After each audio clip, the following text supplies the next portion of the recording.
Hello and welcome to this edition of All Access with the Profs. My name is Leo West, and tonight I am joined alongside Jake Clark. And we have ourselves an excellent show ahead of us tonight. Also, Jake, we find out if some of our teams are NJAC champions. Yeah, it's an exciting time of the year, Leo. They say the holiday season is the most wonderful time of the year, but I'd argue that we're in the midst of the most wonderful time of the year. NJAC championship season. A team looking to hoist the conference title this year would be the men's soccer team. The Profs hosted the TCNJ Lions in the championship match, and now we'll take a look at the highlights from that game. Taking a look, the Profs hosting the Lions here in Glassboro for a chance at the NJAC title. TCNJ has a chance early, but Travis Holliday makes an early save 2 minutes into the match. Jason Berrigan takes a shot from outside the 18, and an excellent save there from Najanovic, the keeper for TCNJ. Rowan's got a chance on the corner, and they convert. Evan Schlotterbeck scores his 4th goal this season and the biggest goal in his Rowan career to give the Profs a 1-goal lead. Now in the second half, Troiano racing inside the 18. Troiano takes a shot. It sneaks through the legs of the keeper, but TCNJ is able to clear it away. Massimo Rodeo here, dribbling inside the 18, takes a shot. Holiday makes the save. Ball gets batted around like a pinball, and it's cleared away by the Rowan back line. A sigh of relief there for the Profs. Johnny Troiano gets the ball, lots of space. Najanovic denies that shot to keep the score right where it is, 1-0. Rodeo takes one final shot. Holiday falls on it, and that will do it there for this game as the Profs go back-to-back in the NJAC. Your 2025 conference champions are the Rowan Profs, winning 1-0 over TCNJ. An excellent win as they hoist the trophy. And now for more on men's soccer after their win, here's our producer, Logan Stewart. Thanks, guys. The Rowan men's soccer team won their second consecutive NJAC championship last Saturday with a 1-0 victory over the TCNJ Lions. Evan Schlotterbeck knotted the only goal in for the Profs, with Travis Holliday making 5 saves in net for Rowan. I had the chance to talk to head coach Scott Baker, Johnny Troiano, and Evan Schlotterbeck after the game. I mean, the NCAA tournament is when we prove that. But I think over the last 4 years, this senior group has proved that we could play with anybody in the country. We could beat anybody in the country. And now the challenge is to do it in the NCAA tournament, what counts the most. On the board in the locker room, it talks about attacking, and it says real big defense wins championships, and defense does win championships. Obviously, you have to score a goal at some point, or you can't win the game. But you got to shut teams out, and you got to be able to defend, and then we did that well today. They played their butts off after a rocky middle of the season. They fought their way back, and I wasn't sure if we were going to be here at all in the conference championship game, but to be here, to have it at home, and to win it is exceptional. Every team needs adversity, and I said that from the second we lost to Camden and Newark. I said, the teams that are undefeated at the end of the year, they don't win. You know, they've never felt it. They've never felt that adversity that I'm talking about. So I knew we would pick it back up. I knew what we had, and I'm so happy we did it. But, you know, when I was thinking about where I wanted to go, Rowan was the top of the list for many reasons, but the biggest was the championship mindset. You know, coming here, I knew that we were going to battle for championships. It wasn't just a walk in the park for me in my last year. It was coming here to win, to compete for championships, and now, you know, we've done it. I'm so proud of this team, and we got the national tournament coming up too. So, you know, we're not done. I think it really helped us focus on things we needed to do, just regardless of rankings. You know, we got our formation down, we got tactics, we started playing more together on defense. All that stuff we were able to really focus on. And I mean, if you look at our results too, we've had, you know, 1 goal given up or clean sheets. You know, we just found ways to win, and I think that really comes down to us really putting in the work, focusing on ourselves, and you know, obviously getting it done and being champions. Getting hot at the right time is exactly what the Profs needed, as they've won their last 6 straight. The Profs haven't lost a game since October 4th. And with that win in the NJAC championship, the Profs clinch a spot in the NCAA tournament. From SB Gymnasium, I'm Logan Stewart with All Access with the Profs, and now sending it back to the studio. Congratulations to the men's soccer team for winning back-to-back NJAC championships. That's quite the way to end the season. Yeah, what an accomplishment. Back-to-back conference titles is certainly something to be proud of. Congratulations to the men's soccer team. But that wasn't the only time on Saturday that the Profs would play host to the Lions with an NJAC championship on the line. Rowan Field Hockey hosted TCNJ for the NJAC final at Coach Richard Wacker Stadium, as we'll look at some of the key moments in that game. Yeah, look, we're at Coach Richard Wacker Stadium. Rowan the 1 seed, TCNJ the 2 seed. first chance for the Profs. Shot by Ronning. Rifles right off the post. Bridget Racy able to get it away, and that's going the way of the Lions there. Next highlight insert from the penalty corner. Great shot by Tetzlaff. You're going to see right here. She has an open net, can't get it in there, and she jumps like, how did I not get it in there? And eventually ends up going the Profs' way.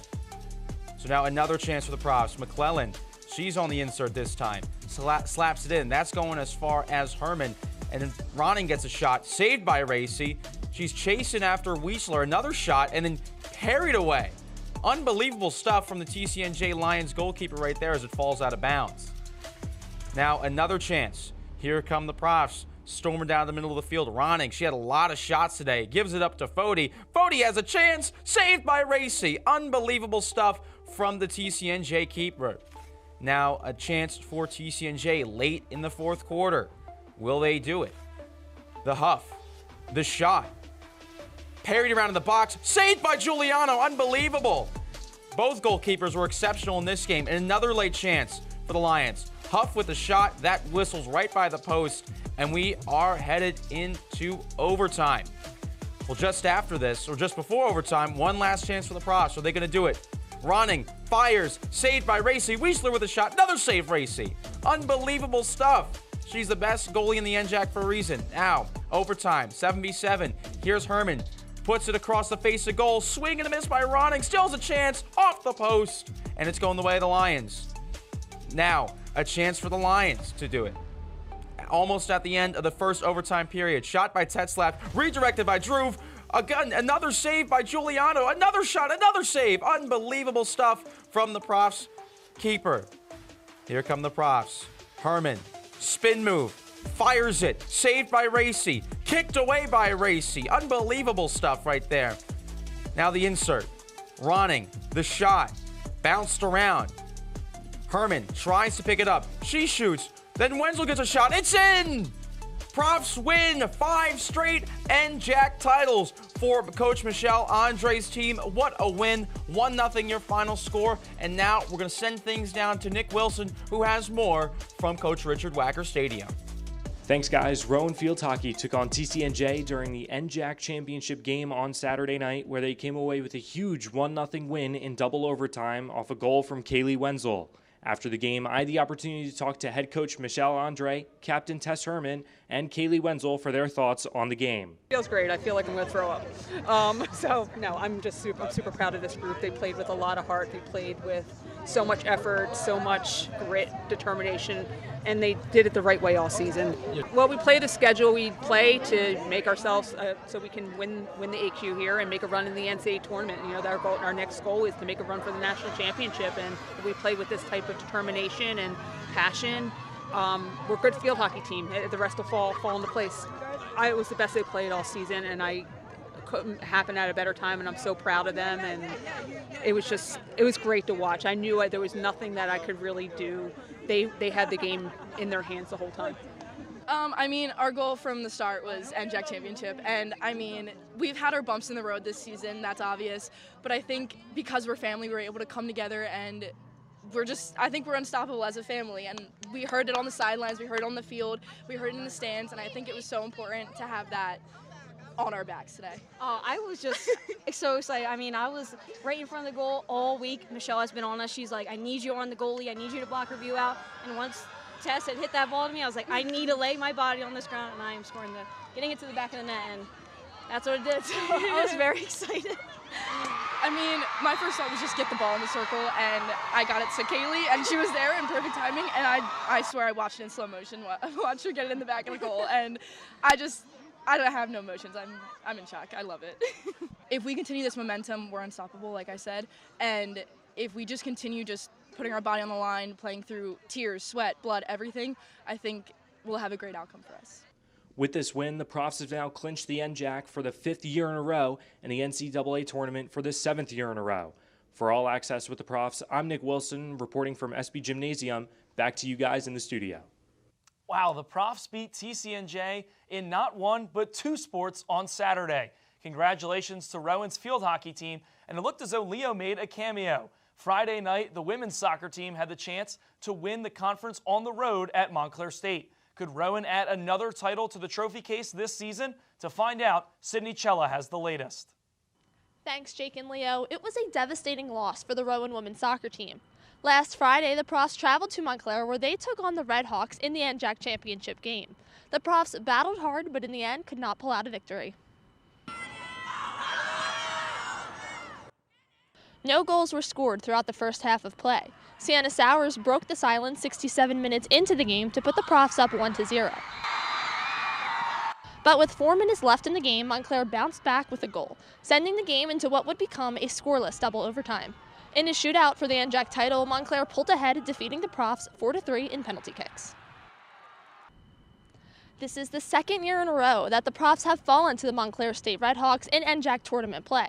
But the Prof season is far from over. They will compete next in the NCAA tournament coming up soon. From Rowan Soccer and Lacrosse Complex, I'm Sydney Chella, All Access with the Profs. Back to you. Thanks, Sydney. Football had its senior day on Saturday against Vermont State Castleton. Was Rowan able to send their seniors out with a win? Let's check in with Skylar Sweeney.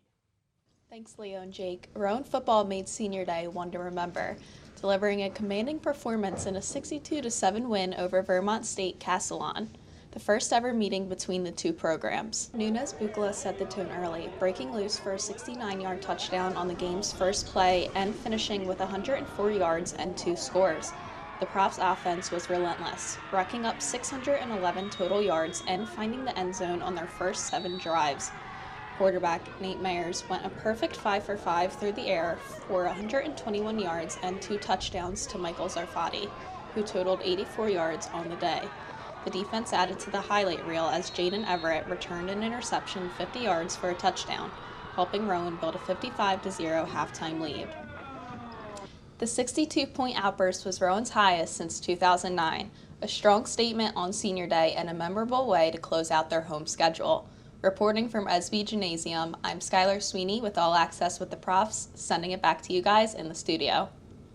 Thanks, Skylar. Women's volleyball wrapped up their regular season at SB Gymnasium and had to do so with some very heavy hearts. For more on Rowan women's volleyball, here's Luke Brown. Thanks, guys. I'm Luke Brown from SB Gymnasium. Last week, it was reported that Dina Jesperson was battling breast cancer for the second time in her life by Rowan Athletics. Tragically, on Thursday morning, it was reported by Rowan Athletics that Dina Jesperson passed on November 2nd. Jesperson was in the middle of her 12th season as Rowan's head coach, and her final game in SB Gym was on October 10th against St. Mary's. Quote, "If it wasn't for her, I would have never found Rowan," said senior libero Vanessa Hutchinson, going on to say, "I would have never found all these girls. This is really a family. They genuinely mean the world to me," end quote.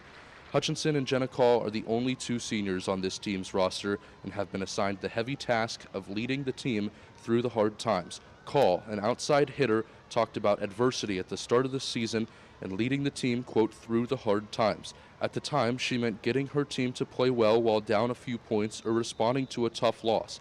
Now the word adversity has taken on a whole new meaning for the Profs. Well, the season moves forward for this Rowan women's volleyball team after 2 more tremendous wins to finish the regular season. One thing will never be the same. A sideline without Dina Jesperson won't ever feel like it used to. We'll miss you, Dina.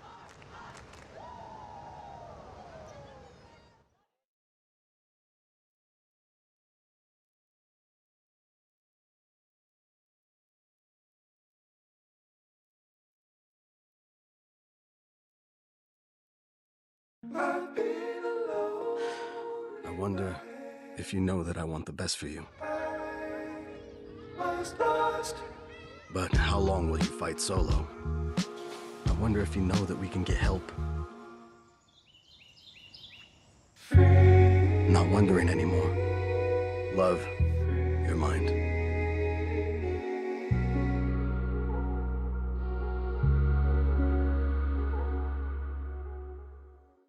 Whether it's our stories, the warmth of our laugh, or our family's secret sauce, we all bring something different to the table. So make some space. The power of connection is waiting right outside your comfort zone. Learn how you can help strengthen your community at belongingbeginswithus.org/teamup.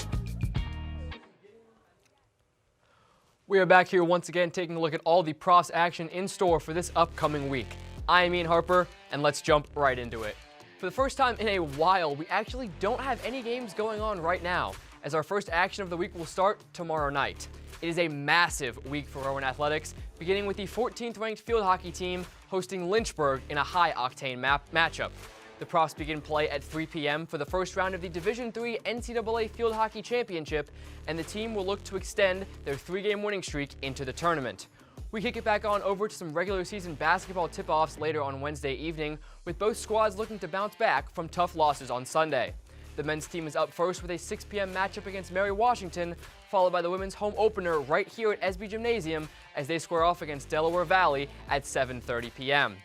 Moving on down now to Thursday, women's volleyball continues their conquest of the NJAC with an undecided semifinal game starting at 7 p.m. at home after the Profs earned a well-deserved first-round bye. Friday night has no games lined up, so we take it on over down now to the weekend. Starting things off with the potential Women's Volleyball NJAC Championship with both date and time pending the results of tonight and Thursday night's matches. Men's and women's cross-country teams are headed over to Logan Township to participate in the NCAA Metro Regional, with the men starting at 11 a.m. and the women getting going at noon. Football looks to continue their strong season with a 1 p.m. away matchup against Kane, and men's basketball concludes their long season-opening road trip with a 2 p.m. tip at Drew. It's then time for the long-awaited first round of the NCAA Division III Soccer Championship. Men's soccer is slated to face Bridgewater State at 1:30 p.m. over at Wesleyan in Connecticut, and the 11th-ranked women's club will have their hands full with number 16 Misericordia at 7:30, taking place at Christopher Newport. That is all the action we've got for the weekend, but we might not be done just yet. If both soccer teams can pull out a win, their seasons will continue on Sunday. Both locations remain the same, and the men will take on an undecided opponent at 1 p.m., and the women will do the same at 6 p.m. We are keeping this episode of All Access with the Profs going now, as after looking ahead, it's time to turn the clock back and dive deeper into field hockey's electrifying recent wins. Kicking it on over, it is Mason Kinahan with this week's edition of Tape Talk. Thanks, Ian. Welcome back to Tape Talk here on All Access with the Profs. I'm your host, Mason Kinahan. It was a historic weekend in Glassboro, including Rowan Field Hockey 5-peating as champions of the NJAC tournament. But it didn't come easy for the Profs. TCNJ's stout defense forced this NJAC championship into double overtime. Both teams had their opportunities to take home the trophy, but it was the Profs who ultimately found the back of the net late to secure their 5th straight NJAC title. But how exactly were they able to break through deep into the overtime period? Let's dive into the tape and find out.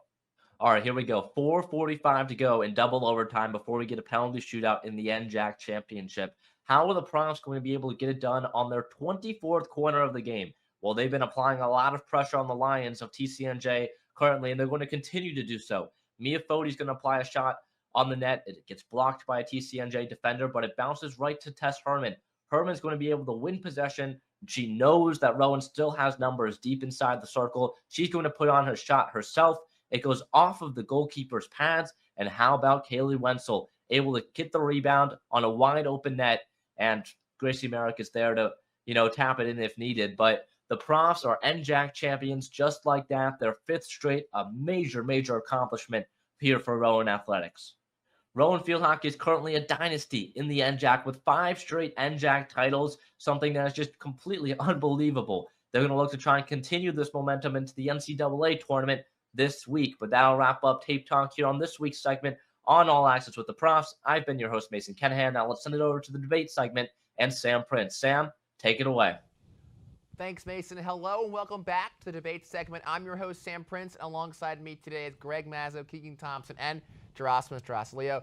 What a weekend it was to be a Prof. The Rowan men's soccer team won the NJAC. The Rowan field hockey team won the NJAC for the 5th straight time. And the Rowan women's soccer team punched a ticket to the NCAA tournament. So guys, which Prof had the best performance in the NJAC tournament? Before we start, got to tell the audience, reminder, please remember to scan the QR code to vote for who you think won the debate. Let's start with Greg. It has to be Rowan men's soccer goalkeeper Travis Holliday. In 3 games, he had 11 saves and 3 shutouts. did not allow one single goal, where the Profs offense, they were really struggling. I mean, 1 goal each in each of those 3 games, and they had to leave it all to Travis Holiday to go out there and try the game. Not to mention as well, he had to face 43 shots, with 12 of them being shots on goal as well. He was impressive and even clutch throughout that entire tournament. All right, Greg, well, let me tell you something that not every player on the offense left the Profs playing. He didn't leave Travis Holiday hanging, and I'll tell you why. Because Davi Caputo had 2 assists in 2 games, one in the NJAC semifinals and one in the final, which allowed the Profs to score those 2 goals that allowed them to win those respective games and prevent it from going to penalties, which, by the way, Travis Holiday hasn't saved a single one yet this year. But, Joshua, who you got? So, first off, I have to say, men's soccer, both of those are great picks, by the way. Men's soccer team did a phenomenal job, 3 straight 1-0 victories. But even though the women's soccer team, they did unfortunately lose in that NJAC championship, but come on, Sarah Wiedemann, what a tournament she had. Back-to-back games of playing the full 110 minutes. That's something I think that not they are put into consideration. That the women's soccer team had to play back-to-back games in extra time and in penalty kicks, and Sarah Wiedemann was the player at the forefront of this attack. She had 5 shots in the previous game. She had 3 shots in the second game, but in that first game, she missed a PK in regulation, but she goes into the penalty shootout, drills her penalty kick. She even drilled the penalty kick in the NJAC championship as well. She did everything she could to win for the women's soccer team this past week. Now, guys, no one wanted to say anything about the field hockey team. 5 straight NJAC championships. No one wanted to talk about a singular athlete there. So the thing with the field hockey team is that is just a complete collective effort. While every team is a collective effort, this is just a team that has consistently emphasized the word team. I mean, just look at, you can't really pick a specific player on that team because you got Tess Sermon defensively doing her thing. Giuliano, the goaltender, she was phenomenal in that NJAC championship game. And of course, Wenzel, the hero at the end of the day. But I think right now, I got to put some light on the women's soccer team because I think they're not getting the light that these other 2 teams are, which is fair because they did get the job done. But Sarah Wiedemann, I think she's been really good lately for the women's soccer team. Now, let me go back to what you were saying before. You were talking about, Sarah Wiedemann coming up in the clutch as well. Well, Travis Holiday, we saw the highlight before. He came up with a big clutch play earlier, which was 20 minutes left in that game against TCNJ in the NJAC final. Also, not to mention, you were at that Stockton game as well. You were doing the eye test on that game. He had a big save with 12 minutes left to go in that game. He was doing this in the clutch. Remember, the circumstances. This was first season in Scott Baker's system. Also, on top of everything as well, this was a team that we didn't even know who their goalkeeper was coming into the season. Like, it was a we had this argument before the season as well. But that, I get it. We had that first argument. That was our first debate segment. But the question was who had the best performance. Yes, and I'm factoring everything. I think it's got to be Travis Holiday. Well, here, let me just rattle your bones a little bit there, Greg. The big thing I got to talk about is that back 3 that the Profs opted for against TCNJ, providing Travis Holiday with a lot of cover. Most of the saves he made, they were good saves, but he had a little bit of help. Davi Caputo enabled the Profs offense. He spurred on Johnny Troiano. He made those goals happen in those last 2 games. We don't go to extra time because of him. He enabled Christian McGillen to run, and he also enabled the goal scorer for Schroederbeck. It doesn't get better than the relentless runner like Caputo. Now, Gerasimus, 30 seconds. What do you got to rebuttal against these guys? Well, first off, I was at that Stockton game, and I did see that Caputo assist. It was phenomenal. But what I also saw was Sarah Wiedemann all over the place on the pitch for women's soccer. I actually spoke to Scott Leacock about this after the game, and he agreed. He said that Sarah Wiedemann gained all the offensive momentum for the team, and he even said that was Sarah Wiedemann's best game of the season. And the game I'm talking about is that semifinal against TCNJ, where they had the win in penalty kicks as well, and she had the penalty kick winning shot. Well, thank you guys for all your expert analysis on which prof had the best performance in the NJAC tournament. And please remember to scan the QR code for who you think won the debate. And if you want more information on what's going on in the NJAC, then Shane Alexa has you covered on Around the NJAC. My name is Shane Alexa, and welcome back to another week of Around the NJAC. Today, we're going to be taking a look at the possible Division III NCAA tournament scenarios for the Profs. So currently, field hockey and men's soccer won the NJAC, so they are automatically given a spot in the NCAA Division III tournament. Looking at field hockey, the Profs will play Lynchburg in the first round of the tournament. Tess Herman was named Defensive Player of the Year for the 2nd straight year, while Sydney Kubelchek was named Rookie of the Year. Mia Fody, Gracie Merrick, Aurelia McManus are all first-team All-Conference in addition to Kovalchuk and Herman. Checking in with women's soccer, the Profs will again continue their season in the NCAA tournament. They will face off against Misericordia in the first round.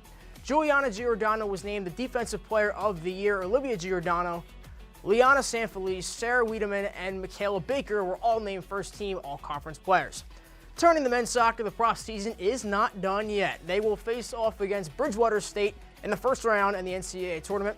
Gianni Triano was named the Offensive Player of the Year, while Ryan Cleary was named the Defensive Player of the Year. Evan Slaughterbeck and Greg Ferreira were also named as first-team All-Conference players. Looking at football, the Profs had multiple players who were NJAC Players of the Week for this past week. They include Mordecai Ford and Jaden Everett. This weekend, Christopher Newport will play TCNJ, while Salisbury will play Castleton, who the Profs just beat this past weekend. Christopher Newport defeated Salisbury on Saturday, which clinched them the top spot in the NJAC. Now let's look at women's volleyball, shall we? Tonight, as we speak, Stockton and Ramapo are doing battle, as well as William Patterson and Montclair State. On Thursday, Kane will play the winner of Montclair State game, while the Profs will play the winner of the Stockton-Ramapo game. Both games on Thursday will be played at 7 o'clock. But let's look at basketball for the first time this season. The Profs are coming off a loss to Wilkes, and they are now 0-1. Montclair State, Kane, Ramapo, TCNJ, Salisbury, Rutgers-Camden, and NJCU all got their first wins over the weekend. Last but not least is swimming. The women's team is currently in that 8th spot in the NJAC. They are 2-2 and on the year. Rowan's Caitlin Crofthamill was the NJAC Swimmer of the Week. For the women's side of things, William Patterson will play Maritime College tonight. William Patterson is currently sitting at 4-2. Looking at the men's side of things, Merchant Marine currently leads the NJAC with a 2-0 record, followed by TCNJ. The Profs are once again 2-2. But that will do it for this edition of Around the NJAC. Once again, my name is Shane Alexa, but for now, let's send it over to Nolan Dow, who has the latest on men's basketball. Thanks, Shane. Men's basketball opened up their season last weekend with an exhibition game against the University of Pennsylvania at the historic Palestra, followed by an 86-77 loss to Wilkes University in their season opener on Sunday. In the season opener, senior guard Bryson Williams led in scoring with 20 points to go with 3 steals, 2 rebounds, and 2 assists. Taz Canty added 12 points alongside leading the team with 6 assists and 5 rebounds. Off the bench, Chris McCarron had 12 points and Michael Perrone had 10. As a team, the Profs were out-rebounded 46-31, with 14 of those coming from the Wilkes offense. One big focus point was that Rowan shot 7 of 15 from the charity stripe, which marks their lowest team free throw percent since January 30th, 2019. The Profs start their season 0-1, but the good news is they have 24 games left to play. From SB Gymnasium, I'm Nolan Dow with All Access with the Profs.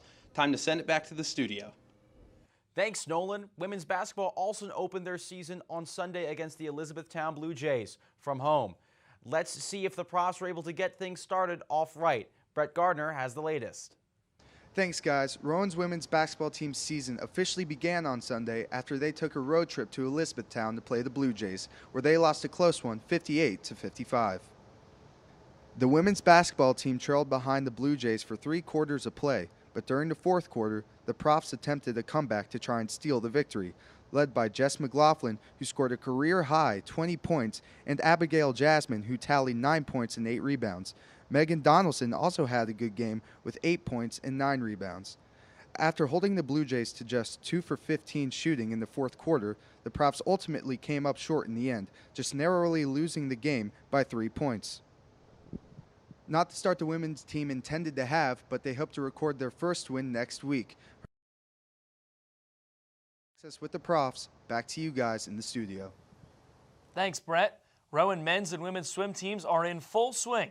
To get the latest updates on Rowan swimming, here's Aiden Ray with more.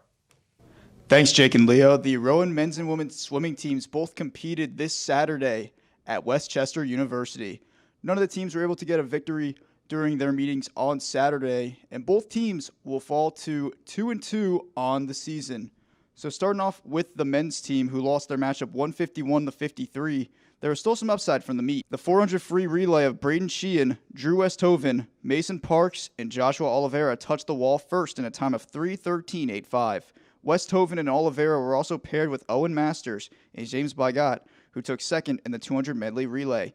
Moving on to the women's team, who lost their matchup 125.5 to 79.5. Ella Pennington notched an NCAA B cut time in the 100 backstroke with a time of 56.32. Caitlin Krauthenbell added a pair of first-place finishes, both in the 1650 free and 400 IM. Liliana Martin claimed first in the 200 free and took second in the 100 butterfly. Still some good results overall. Up next for both swimming teams, they'll participate in the Franklin and Marshall Invitational in Lancaster, Pennsylvania. The meet will last from November 21st to November 23rd, starting at 10 a.m. on the Friday. This is Aiden Ray, your Rowan swimming reporter here on All Access with the Profs, and we will send it right back to Jake Clark and Leo West in the studio. Thanks, Aiden. By goodness, Jake, we have had an absolutely jam-packed show here.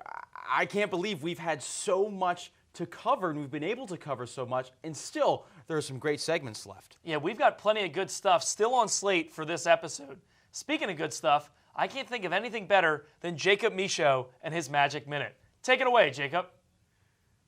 Thanks, Jake. Welcome back to another week of my Magic Minute. And I only have a minute today, so let's get right to it. There is nothing more magical this time of year than the NJAC tournament. And today I want to shout out men's soccer, who despite a 1-2 NJAC start, went unbeaten the rest of the way and earned their third title in 4 years. Better yet, they didn't let up a single goal the entire tournament. Let's take a look at the play that sealed the deal against TCNJ. Here you go, you got David Caputo setting up for the corner kick, and you know it's dangerous when it's him doing the corner kick. Finds an open Schlotterbeck with a beautiful header into the goal to make it 1-0, and the Profs would, of course, if you didn't know already, hold on to take the win, and of course, the NJAC championship. And let me just tell you, I think it's safe to call David Caputo the Lion Tamer, as he contributed to all 3 goals scored by the Profs against the TCNJ Lions this season. And that regular season game was just as important, because if it wasn't for Caputo and they didn't defeat the Lions 2-1 in the regular season, the Profs would not have gotten that 3rd seed, and they would not have had the privilege of hosting the NJAC championship. And who knows what would have happened there. So great job to Caputo. The men's soccer team will have NCAA play starting on Saturday. Let's hope their magical run continues. That's all I've got this week, but I know Jordan Weisinger has plenty of magic in him, so let's hand the wand over to him. Take it away. Thanks, Jacob. Welcome back to the weekly sports news segment. I am Jordan Weisinger, and here is your update on what you might have missed in the last week. MLB award season is nearing an end, with only Manager of the Year, Cy Young, and MVP left to be handed out. Last night, Nick Kurtz of the Athletics and Drake Baldwin of the Braves took home AL and NL Rookie of the Year honors. Kurtz was a unanimous selection for the award, and in 117 games, Kurtz posted a .290, .383, and .619 slash line, leading all rookies with 36 homers, 86 runs batted in, and 90 runs scored. Baldwin, on the other hand, slashed .274, .341, and .469 with 19 home runs and an NL-leading 3.1 F/WAR, while ranking as one of the best blocking backstops in the game. Now tossing it over to the NFL, where Week 10 of the season came down to an end in below freezing temperatures in Titletown on Monday night, with a real feel kickoff temperature of 24 degrees. These two NFC juggernauts were set to go to work for a game that was so talked up it did not live up to the hype, as neither team scored in the first half, and it was 3-0 Eagles entering the fourth quarter. Philadelphia started to pull away after Jalen Hurts found Devontae Smith for 36 yards in the end zone, which put them up 10-0 late in the fourth. Josh Jacobs found the end zone and brought the Packers just a little bit closer, but the game would come down to a 64-yard field goal try from Brandon McManus to send the game to overtime. In those windy conditions, the kick really didn't come close, and the Eagles won 10-7 to improve to an NFC leading 7-2. Lando Norris won the Brazilian Grand Prix over the weekend and has now taken a commanding 24-point lead in the driver's standings, with only 3 races left in the 2025 season. Norris finished 10 seconds above Kimi Antonelli to gain 25 points, and with Piastri coming in a distant 5th, Norris gained an extra 15 points on his Australian teammate. Max Verstappen won driver of the day after starting in pit lane and finishing in third place. Verstappen, now 49 points behind Norris in the standings, probably won't win the F1 championship, but has really finished the second half strong and has a real chance of at least catching Piastri for second place. Only 25 points back. F1 is off this weekend and returns the following week in Nevada for the Las Vegas Grand Prix. That's all I have for you this week. Let's send it back to Jake and Leo. This is Jordan Weisinger signing off. Thanks, Jordan. It's been a wild week of professional sports across the globe. The NBA season has provided us with many ups and downs, but one thing that shocked me is how good the Chicago Bulls look. Yeah, they did a very good job to beat our Sixers in very heartbreaking fashion. But speaking of the Sixers, they debuted their brand new throwbacks in a big win against the Nets. Also, Trendon Watford having his first career triple-double against his former team. Jake, it was not on my bingo card. It wasn't on mine either, but I'll certainly take a great game like that. The old school uniforms the Sixers are bringing back are, in my opinion, the cleanest in the NBA. But it doesn't matter what uniforms you wear if you can't win big games like the ones against the Bulls, and the one against the Pistons a few nights ago was another close loss. The Chicago Bulls look great, and with Josh Giddey leading the charge, I wonder if Thunder fans are stunned with how well he's been playing since leaving Oklahoma City. Well, Jake, I think that they would take the ring even if it did cost them Josh Giddey. I'm not sure that you said that right. It's Giddey with a G, but he's been terrific, kind of like our Profs have been terrific in their postseason runs. That's all the time we have for this episode of All Access with the Profs. I'm Jake Clark alongside Leo West, and as always, go Profs.